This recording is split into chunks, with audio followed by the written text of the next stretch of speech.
Welcome back to the channel of Truth, Trust and Transparency. Today, I'm going to break down how much you need to get started in small scale property development projects. Now, obviously, a lot of people like to ask me, I've had this question a couple of times in the comments. My first response is typically how long's a piece of string in terms of how much you need to get started, because it will be project specific and depending on what you're doing.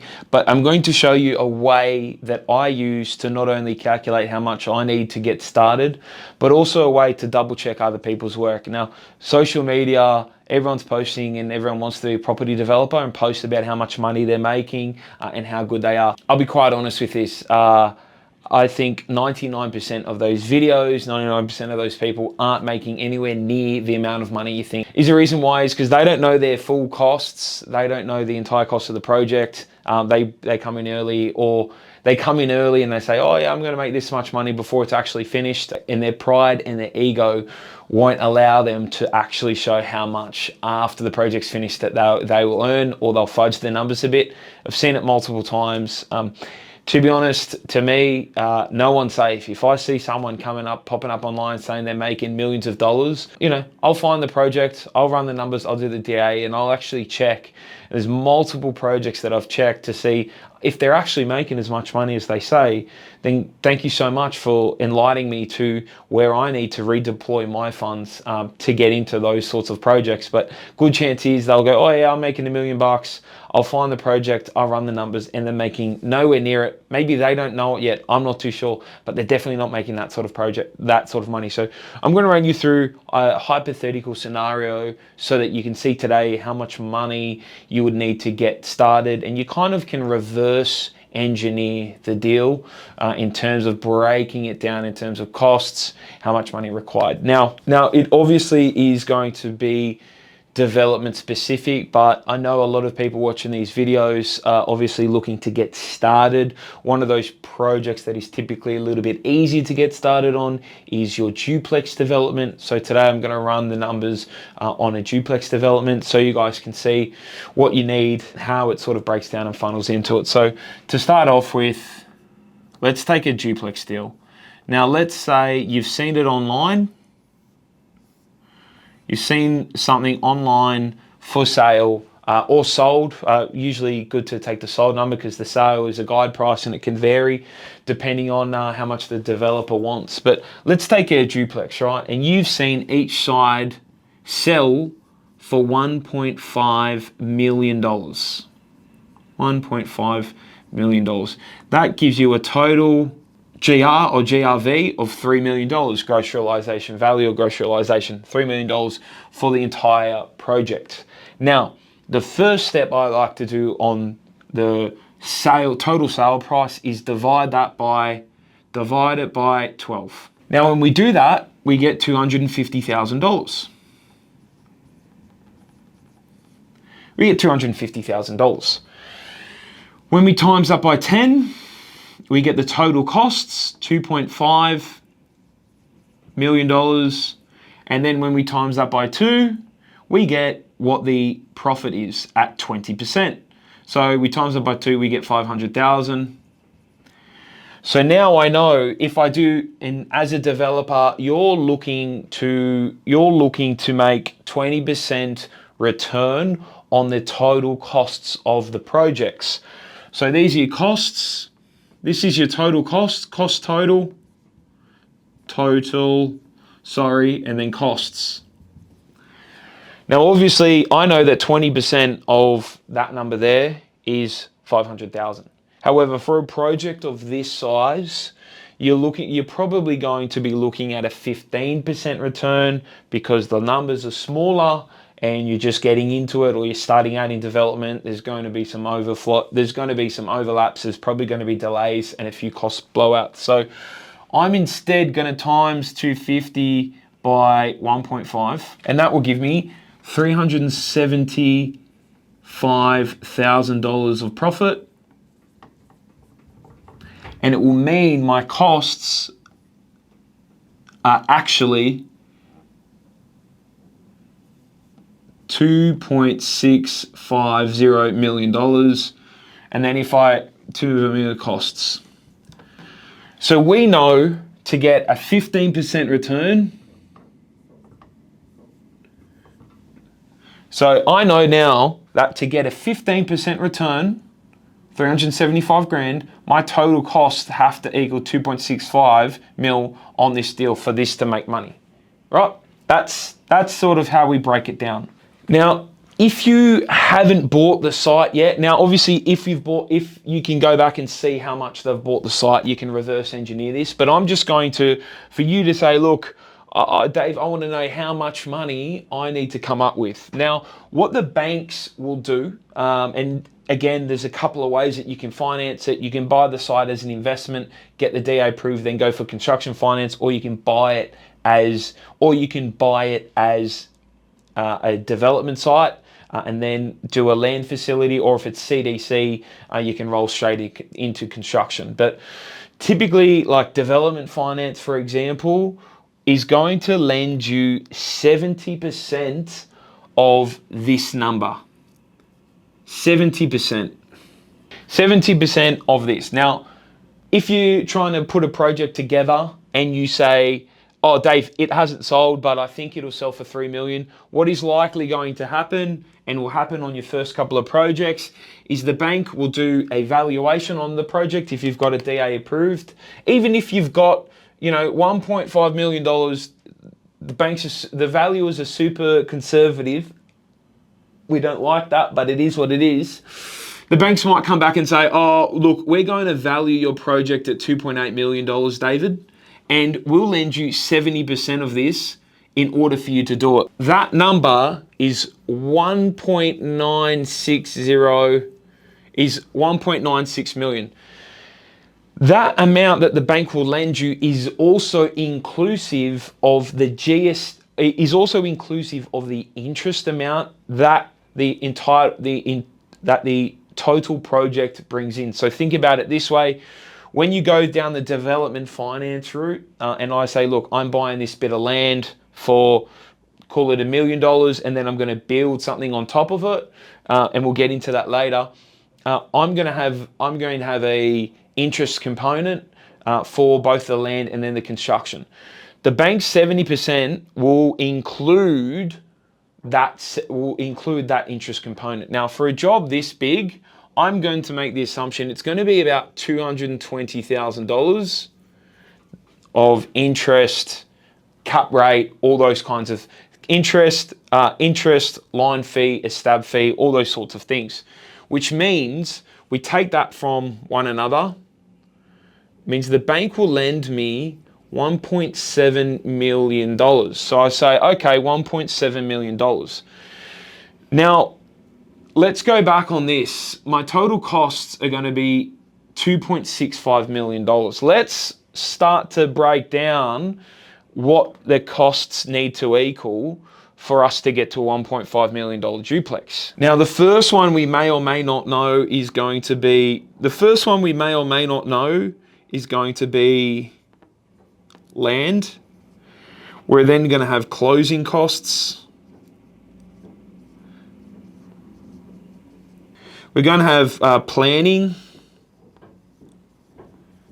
So that could be, in this case, a DA or a CDC. We're then going to have, then put in MISC costs, which will be things like fees, contributions. We then have construction. We then have things like titling, plus selling costs. We have some holding costs.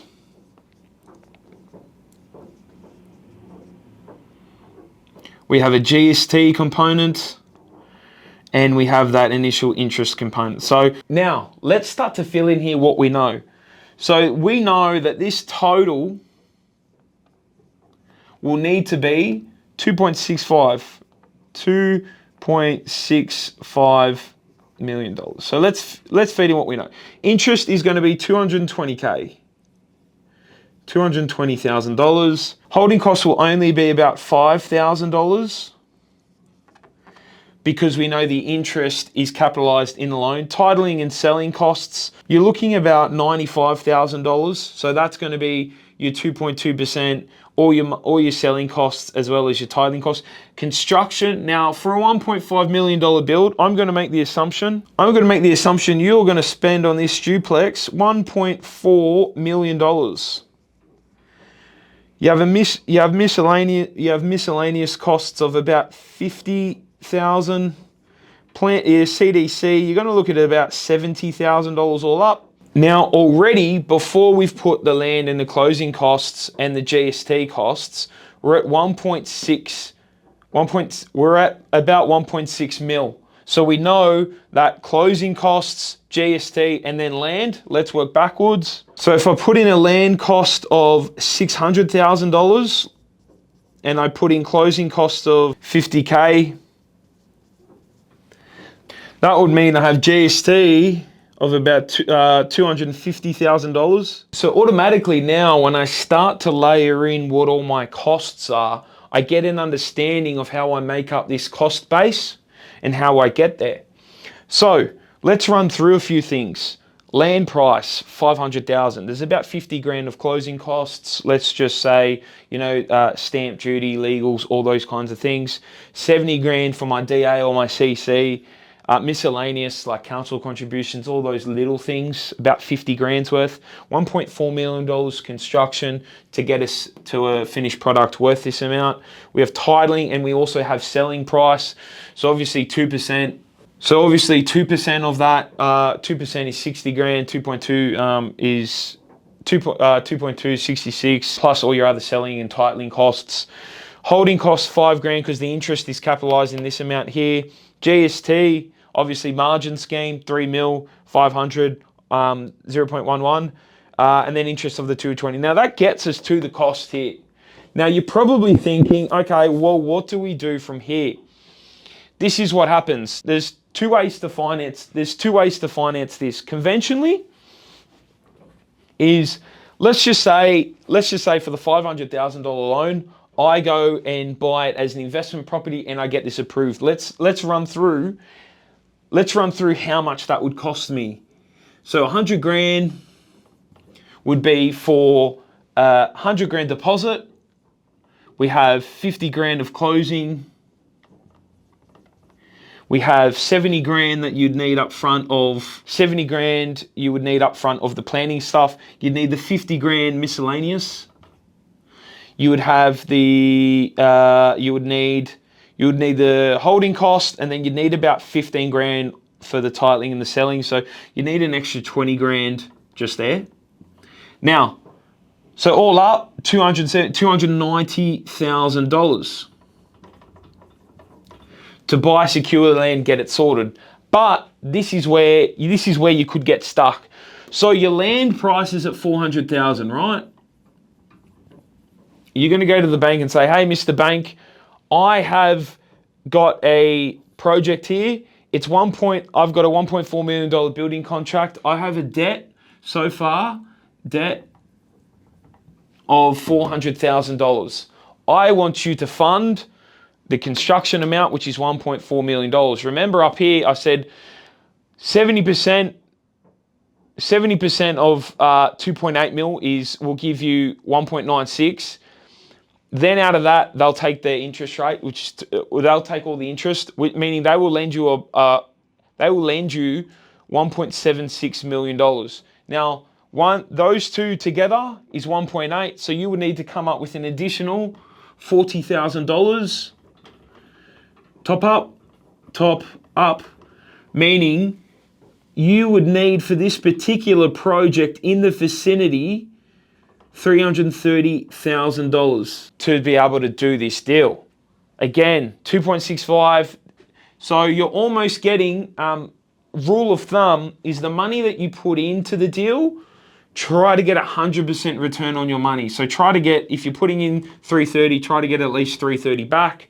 I've done other videos on that, but if you put in 330, you get 330 back. So here, it's pretty much the same. It starts to it starts to add up. So that is one way to do it. The bank obviously want you to put in want you to have skin in the game. And because they want you to have skin in the game, they want you to know that you have put in a lot of money for that particular project and not just trying to get out of it. So for this particular project, if you're doing a duplex, you're making 330, you're spending 330, you're making 330. Look, it's not bad, but what I say to people as well, one thing you need to make sure, and this is why you need to know your numbers, because you need to make sure you can pick up land for 500,000 and you can build a duplex that can sell for 1.5 million.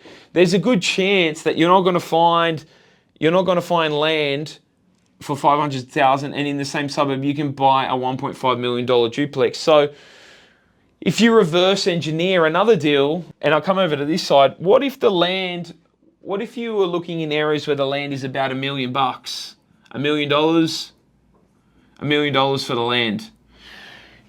100K of closing costs. 100K of closing costs. Let's add this up. 70 grand, 70 grand, 50 grand, $1.4 million. Construction. Now I'm going to up this to 1.6 million. 1.6 million. Titling and selling remains, that goes up a little bit, potentially 110,000. Holding costs,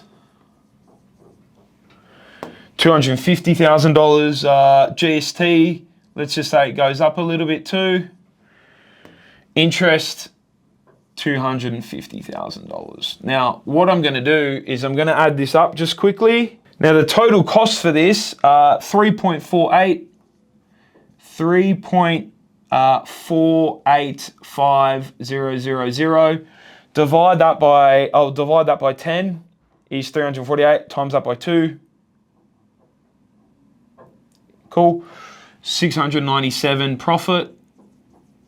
So costs, profit. I plus those two together, plus 3, 4, 8, 5, 1, 2, 3. So now 4.18 needs to be my total GR.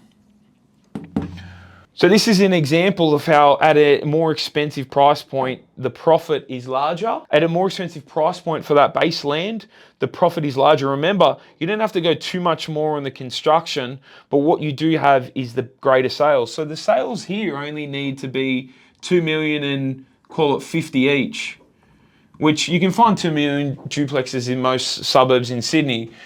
So automatically, I like my chances of finding $1 million site and the duplexes are selling for 2 million, a rundown site, compared to 500, and it's got to be triple the amount. So that's why I always say, try to push into those more expensive markets. Obviously, you can get started for, in rule of thumb, I would also maybe add 10-20% on this. So I'd say, look, round up, if you had 400 grand, that's sort of the size projects that you can get started in.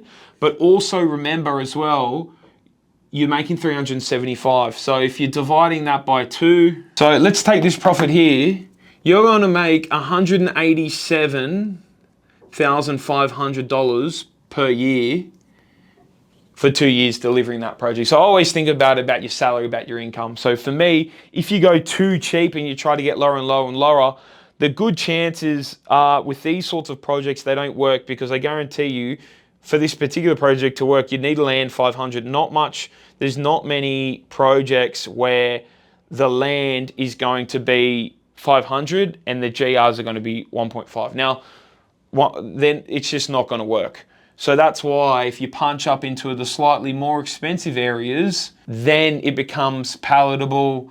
There's a bit of profit there to play with. Now, there's a good chance that although this deal looks great on paper, trying to find a suburb where you can buy for 500,000 and sell each side of the duplex for 1.5, it doesn't exist. You might find a suburb where they sell for 1.1. Call it 2.2 mil. 2.2 mil. Now we know 2.2 mil, divide that 2.2 mil, divide up by 12, 183 times up by 2. We're making 366. Now let's take a lower GR, 2.2 mil, 2.2 million. We divide that by 12. I times that by 1.5, and that's a $275,000 profit. And then obviously 275K. Then obviously my costs on 283,000, 2.2 mil. I then will take off that 275,000, meaning my costs need to be 1.9 mil. So then we feed that back into here and we go, how does this equal total cost of 1.9 mil? So we'd need to strip down a build price of say $1 million. Would that work? We need to be able to crunch these numbers on the side to make sure we get to a total cost. The total costs feed into the deal, whether it's 1.9 or 2.6, and that's how we work it off the GRV. So that's how I sort of calculate it, how to do it.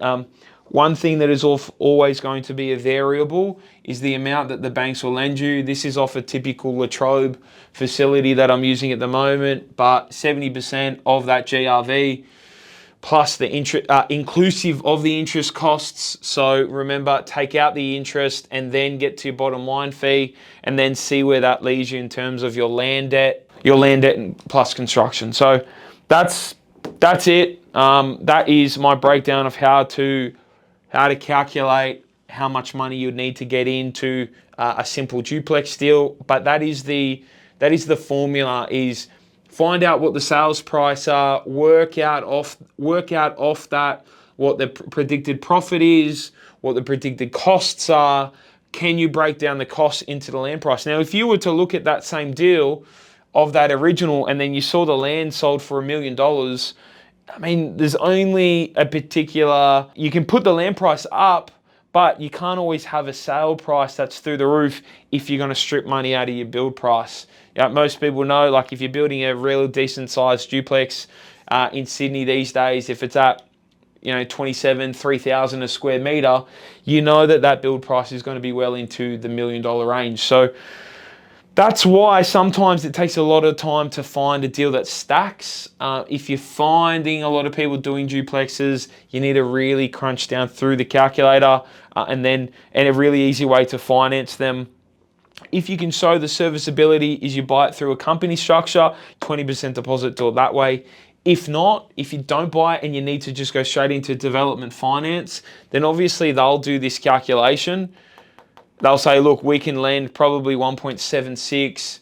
What is the predicted construction and all those sorts of things. And they will likely need you to put down let's call it 40% deposit, because they want to see you have some money in the deal. So for the particular case of that, that is going to be 200 grand down to deposit, 250, and it's going to be probably about 500 grand. Now, obviously, you on the other end, if you're putting down more deposit, your debt might be you might pay a little bit less interest, but there's also another way of how to get into it, development finance. Probably need to go into that in a little bit more detail in another video, but I just want to show you a little bit of the working around how you might come to find the costs associated with starting that development.